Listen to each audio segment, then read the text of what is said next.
La paracha de Bo qui nous parle de la sortie d'Égypte a également des messages pour nous expliquer comment ce que nous devons faire pour arriver à la prochaine étape, la définitive, celle de la Géoula, de la délivrance totale, qui va être juste qu'on va passer à l'étape suivante et qu'on va reprendre le travail à un cran au-dessus.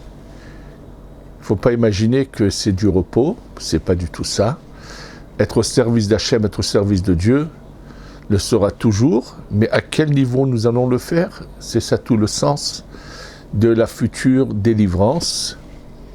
Et c'est la raison pour laquelle d'ailleurs le troisième temple doit descendre près du ciel spirituel, puisque c'est à travers lui qu'on va monter de niveau et qu'on va passer à l'étape suivante. Alors, commençons d'abord par comprendre ce qui s'est passé en Égypte. Et pour mieux le comprendre, je vais vous ramener un passage du Shulchan Aruch qui nécessite explication, très intéressant. Et en fait, c'est une des rares fois où le Shulchan Aruch emmène un signe par rapport au fait, sans que ce soit de quelque chose qui va être une halakha, puis c'est une réalité, et qu'on a le calendrier de toutes les façons.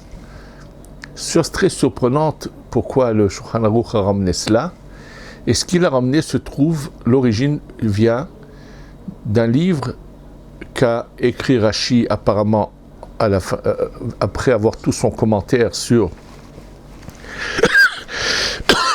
sur le chasse et sur la Torah. Et nous avons deux livres, en tout cas connus, de Rashi. Parmi eux, c'est le Mahzor Vitri. Et là, ce qui est mentionné dans le Mahzor Vitri, donc ramené dans le Shulchan Aruch, dans les halachot après Rosh Chodesh, c'est que par rapport à Pessah, on peut trouver les fêtes de l'année.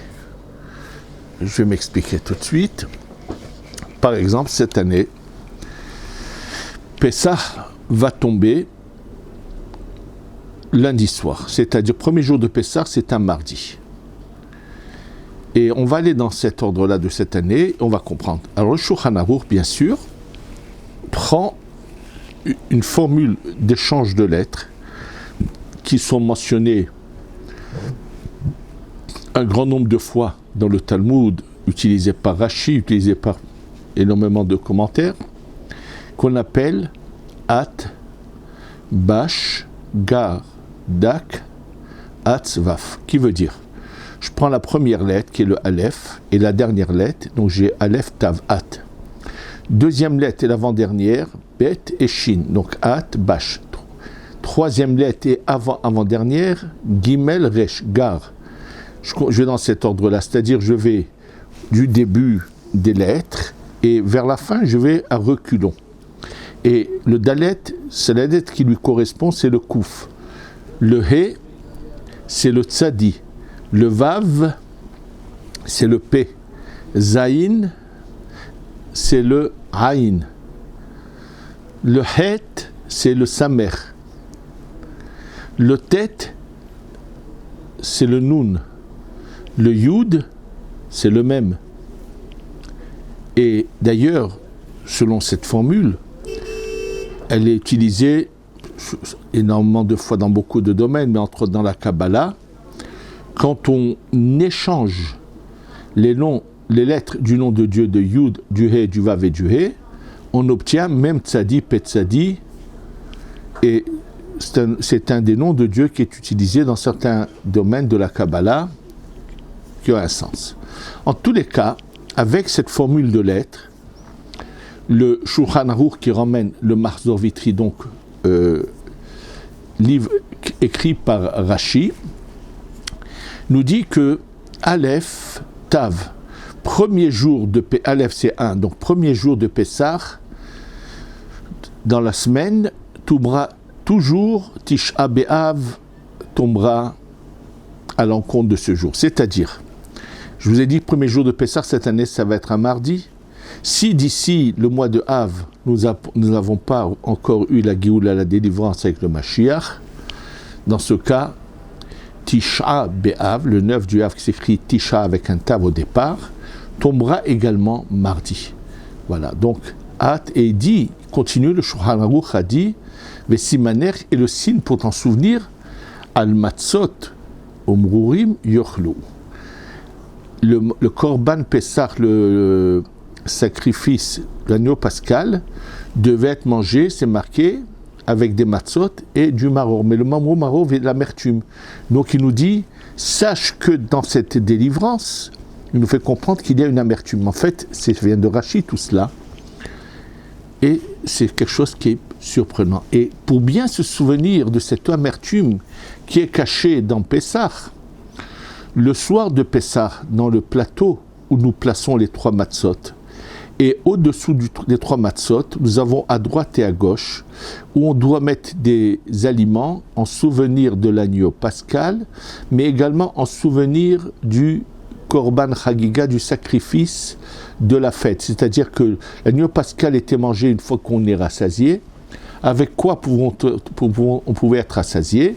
Chaque famille emmenait un sacrifice qu'on appelle korban chagiga, un sacrifice dont la grande majorité de cette viande est consommée. Les gens se rassasiaient donc avec le korban chagiga et à la fin du repas mangeaient kazaït, à peu près 30 grammes de viande de l'agneau pascal et c'était la dernière chose qu'on mangeait à la fin, qu'on appelait la fikoman.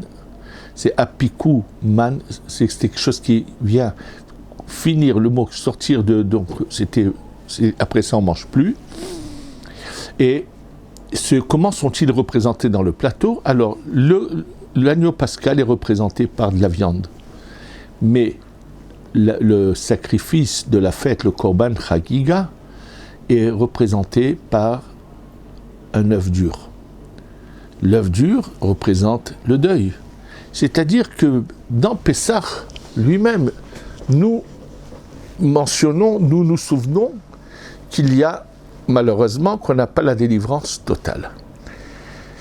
Alors bien sûr, pour comprendre pourquoi il y a ce phénomène, alors la réponse va se trouver dans cette paracha, dans ce texte que nous allons lire cette semaine de Paracha de Bo.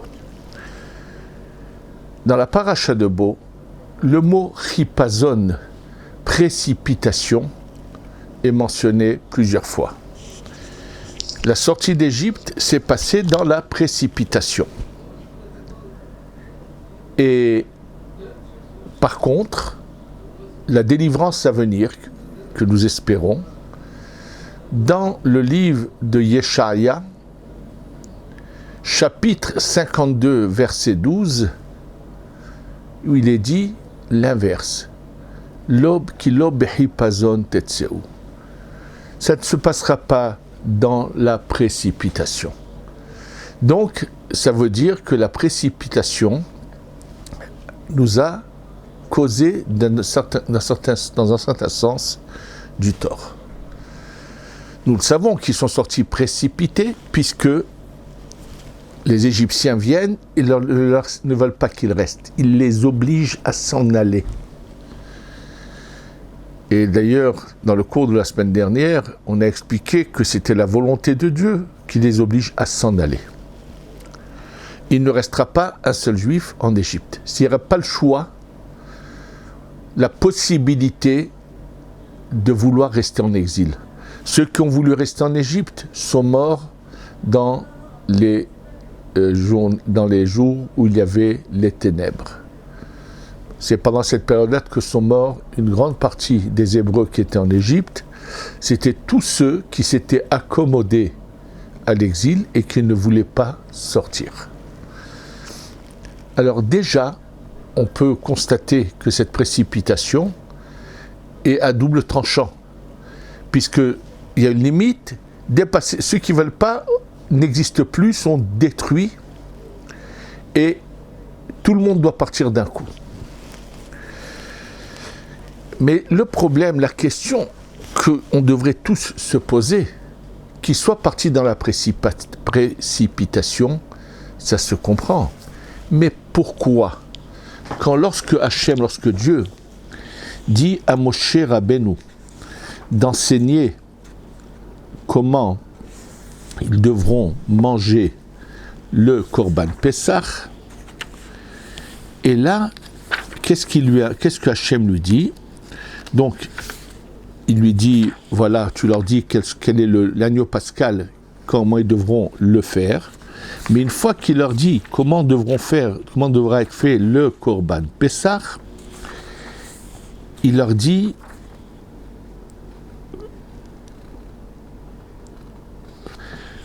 Vekacha tochlu oto. Vous allez le manger de la manière suivante. Motnechem chagurim. Vous devez avoir vos ceintures qui attachent vos vêtements. Na'alechem beraglechem. Vos chaussures aux pieds. Ou makelchem bietrem, et votre bâton en main. Bon, ça je peux le comprendre, puisqu'ils vont devoir bientôt sortir. Donc il leur dit, soyez prêts, soyez déjà habillés pour la sortie. Mais la suite est surprenante. Va'chaltem oto behipazon. Vous allez le manger dans la précipitation. Pourquoi ? Pesahu l'Adonai. Parce que c'est Pessah pour Dieu, alors pour cela, il faut le manger dans la précipitation. Ils doivent sortir d'Égypte. Ils vont manger l'agneau pascal. Et pas des quantités, combien ils vont en manger. Ça peut prendre un quart d'heure, 20 minutes, une demi-heure. En quoi faut-il les précipiter pour manger l'agneau pascal ? Pourquoi ? C'est un ordre. Va'achaltem oto, vous allez le manger behipazon. Et quelle est la raison ? Pesahu l'Adonai. Alors, Rashi nous fait comprendre un peu les choses. Il nous dit, bon, sur le mot behipazon, la shon behala.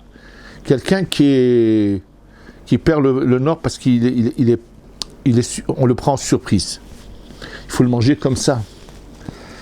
Behala ou meirut. Et là, c'est pas sans raison que Rashi mentionne d'autres endroits où se trouve ce mot-là. Et Rashi, bien sûr, se pose la question. Ça veut dire que c'est un Pessah pour Dieu. Et Rashi de nous répondre, Hakorban, le sacrifice est appelé Pessah. Pour quelle raison ? Halshem Hadilug, au nom du saut, c'est-à-dire sauter d'un endroit à l'autre. Vers Pesiha, qu'est-ce que ça veut dire ? Qu'est-ce que c'est les soleils que Dieu ? Shakadosh Baruchu Medaleg Bate Israël, que le fait que Dieu saute, c'est-à-dire quand il passe en Égypte et qu'il extermine dans chaque maison les premiers-nés, quand il passe à une maison d'Israël, il saute au-dessus de cette maison. Vekofetz mimitri le mitri. Il saute d'un Égyptien à l'autre. Ve Israël emtsa'i nimlat. Et la maison d'Israël qui était entre les deux est sauvée. Ve'atem asu kol avodatav leshem shamaim. Surprenant ce qu'il dit Rashi. Pour cela, vous allez faire tout ce que vous allez faire pour cet agneau pascal, pour le ciel. Derer Diloug vekfitsa, en sautant c'est-à-dire que Rashi se pose aussi la question, Zecher lishmo shekoru, le fait qu'il s'appelle Pessah, et que ça c'est pour rappeler que Dieu a sauté d'une maison à l'autre, il faudrait dans ce cas-là également sauter, c'est-à-dire faire vite quand on le prépare, le consomme et tout.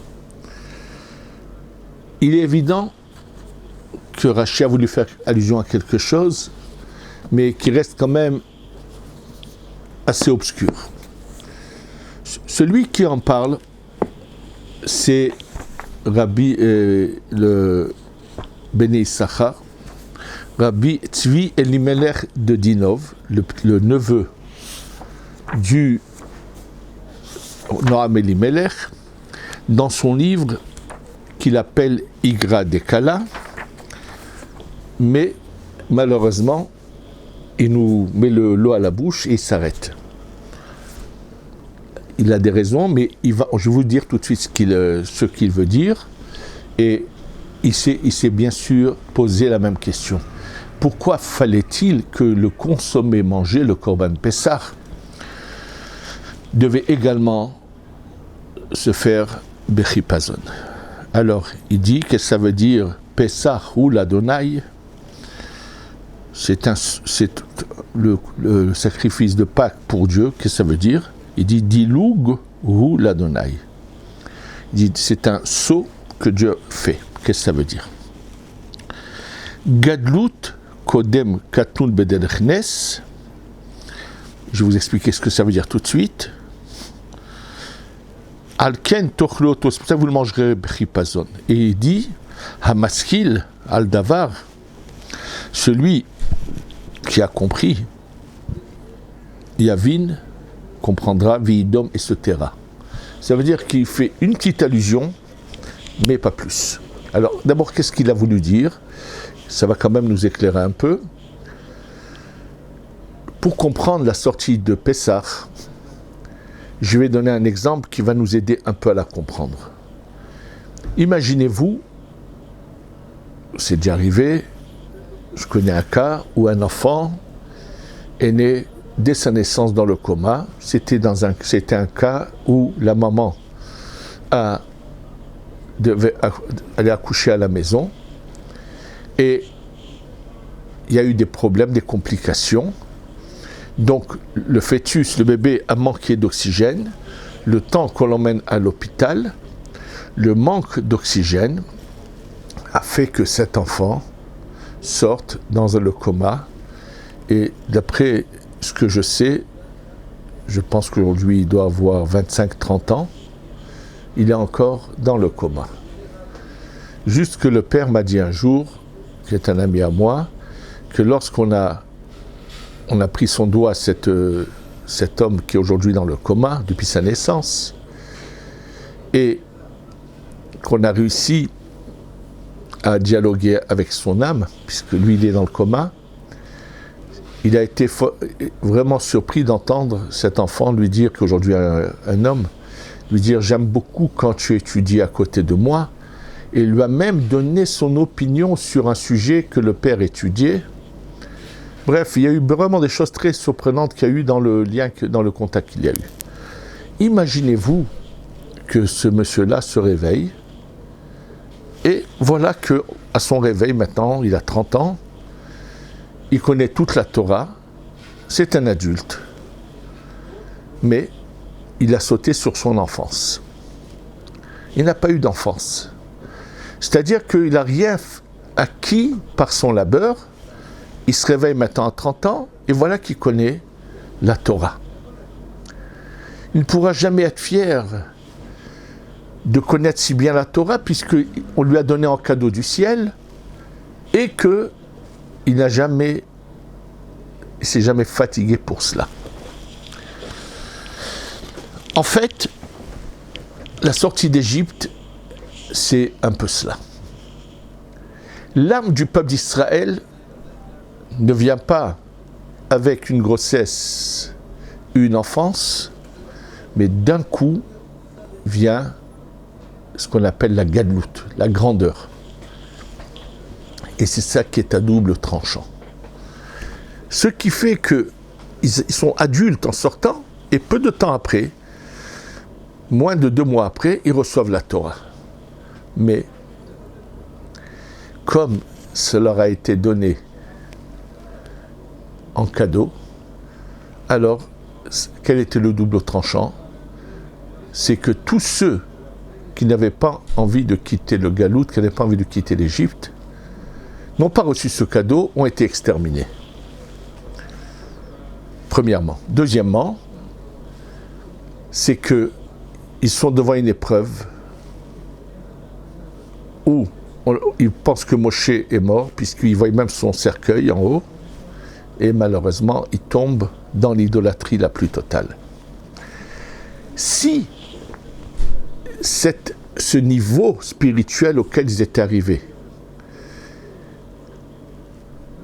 avait été acquis par leur labeur, les choses se seraient passées différemment. D'ailleurs, je vous rappelle juste le Midrash, que pendant un instant, ils se sont retrouvés à Jérusalem et ils ont mangé le Corban Pessah, c'est-à-dire le manger rapidement.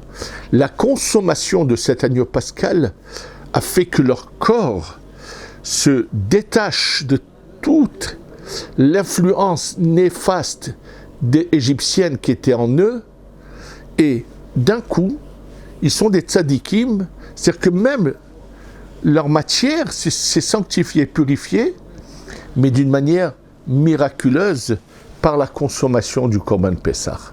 Donc on n'était pas là en train de déguster du méchoui ou des steaks sur le feu. On était en train de prendre comme un médicament qu'on va avaler rapidement et qui va avoir un effet spectaculaire. Mais la conséquence, c'est que si on n'est pas capable, après on est mis à l'épreuve, et si on ne sait pas surmonter l'épreuve, alors c'est la chute, et c'est ce qui s'est passé, et que c'est pour ça qu'ils vont finalement repartir en galoute. Ça ne va pas être quelque chose qui va être inné en eux, ni dans leur descendance, jusqu'à qu'à la fin, il y a de nouveau le galoute, l'exil de nouveau. Et malheureusement, c'est pour ça que le soir de Pessah nous rappelle que cette manière dont on est sorti a eu les conséquences en question. Et c'est pour ça qu'on nous dit, ça ne sera pas de la même manière. Ça ne sera pas dans la précipitation. Là, au contraire, Hachem n'extermine pas tous ceux qui se sentent à l'aise en dehors d'Eretz Israël. Hachem a de la patience. Attend que chacun ouvre les yeux et grandisse et comprenne. Un enfant, quand il est enfant, même si on le gronde, quand il abuse de certaines choses dans sa nourriture, mais on est quand même conscient qu'il n'est qu'un enfant, et on est patient, et on lui laisse le temps de grandir et de comprendre qu'est-ce qui est bon pour lui et qu'est-ce qui est mauvais pour lui. Et c'est cela le message qu'il y a ici. Donc, en fait, il s'est passé des fois dans l'histoire, je l'ai lu dans certains enseignements du Baal Shem Tov ou de ses élèves, qu'il y a eu des grands personnages qui ont voulu agir comme en Égypte, qui ont voulu faire descendre le courroux de Dieu sur ceux qui ne méritaient pas, et donc d'emmener la Géoula, et d'emmener la délivrance pour ceux qui méritent. Et ces tzadikim ont été punis, parce que ce n'est pas la volonté de Dieu. Maintenant, on doit arriver à la délivrance totale. Il ne faut pas qu'on ait un nouveau Tisha B'Av après. Et pour cela, Hachem, Dieu, est très, très patient. Et donc, on doit comprendre que ce n'est pas sans raison que c'est si long et que ça prend tant de temps. J'ai lu quelque part, mais je ne me souviens pas où, à quoi on pourrait comparer cela, que ça a été comparé en tout cas de cette manière-là. Il y a un rideau qui est en train de descendre doucement. Mais il descend très doucement pour qu'il y en ait beaucoup qui puissent encore passer d'un côté vers l'autre. Parce qu'une fois que le rideau sera descendu, ça sera trop tard. Ce qui veut dire que si chas v'shalom, il y en a qui malheureusement ne seront pas méritants, bien qu'il ait dit chez lo yida mimenu nidach, que personne est rejeté, écrit le Shomer Emunim que c'est vrai, c'est pour la grande majorité, mais ceux qui n'ont plus rien de bon en eux seront oui, repoussés. Et ce qu'il me semble, mais je n'ai pas de preuve à cela, mais ce qu'il en ressort de la compréhension de certains textes, c'est que ceux-là, les pauvres malheureux, repartiront encore pour 6000 ans dans le prochain cycle. Alors que tous ceux qui auront mérité pourront continuer à s'élever. Et c'est pour cela que dans Yeshaïa, il est dit, ça ne sera pas Bechipazon. Parce que là, on nous a donné un cadeau. Il y avait une opportunité extraordinaire. S'il n'y avait pas eu la faute du veau d'or, on serait déjà, depuis cette époque-là, passé à l'étape suivante. Mais lorsqu'on reçoit quelque chose de si grand, il y aura forcément après une épreuve qui sera très dure à surmonter. Alors que le fait qu'on va acquérir les choses étape par étape, cela va nous permettre d'être forts et de ne pas tomber devant les épreuves. C'est-à-dire que si le peuple d'Israël qui est sorti d'Égypte avait grandi naturellement, spirituellement, il n'aurait pas fauté dans le veau d'or. Donc, ça a son double tranchant. Je ne sais pas ce qu'a voulu dire le Igra des Kala. Peut-être qu'il a vu, c'est dans cette idée-là un peu, ce qu'il a voulu dire. Partie de ces paroles, on les comprend. Je vous ai dit, il parle de l'adulte avant la jeunesse, c'est-à-dire qu'on n'a pas eu d'enfance, on n'a pas eu de jeunesse dans le point de vue spirituel. Mais la Torah nous fait des allusions. Il nous dit le mot Pessah, d'ailleurs même Rashi le dit. C'est-à-dire que puisque Dieu a fait des sauts, ça veut dire que vous pouvez faire un saut, mais quand on fait un saut, on peut des fois tomber. Alors que celui qui marche lentement, marche sûrement. Et c'est vers cette Géoula où Hachem est patient et n'agit pas comme en Égypte envers tous ceux qui ne comprennent pas que l'exil est une punition et que maintenant que la maison de papa est ouverte, il faut venir et dire « Papa, je voudrais revenir à la maison ». Et je répète, je ne parle pas de tous ceux qui auraient vraiment voulu venir, mais qui malheureusement ne peuvent pas. Je parle de gens, comme j'en ai juste il y a quelques jours rencontré, qui ont un métier en main, qui n'auraient aucun problème dans le métier qu'ils ont à travailler ici. Ils ont déjà de la famille, ils ont tout, mais comme malheureusement ces Juifs qui étaient en Égypte, qui ont commencé à se plaire dans l'Égypte, lorsqu'ils ont commencé à avoir des libertés, puisque dès qu'on commençait les 10 plaies, ils ont commencé à être libres du labeur que leur donnaient les Égyptiens, et surtout ceux qui étaient devenus copains avec les Égyptiens, qui ont voulu rester, se sentaient bien. D'ailleurs, Rachid le ramène, ce sont eux qui sont morts dans les ténèbres, et là Dieu est patient, il ne veut pas agir de la même manière, et il laisse le temps à chacun. La seule chose que nous devons faire, c'est d'essayer d'être parfait, d'essayer d'aider ceux qui n'ont pas encore compris, à ouvrir les yeux à comprendre, à prier pour eux, et la conséquence sera qu'il y aura la délivrance. Mais vouloir le Mashiach à cet instant, peut-être qu'on est en train de mal agir, puisque ça va peut-être provoquer la perte de certaines personnes. Donc nous ne savons pas lequel est le moment qui est le meilleur, il n'y a que Dieu qui le sait. Et je vous ai dit, ça a été écrit par les élèves du Baal Shem Tov, qu'il a dit que déjà, il y a eu des époques où il y a eu des choses qui ont été faites et qui ont malheureusement les conséquences ont été néfastes.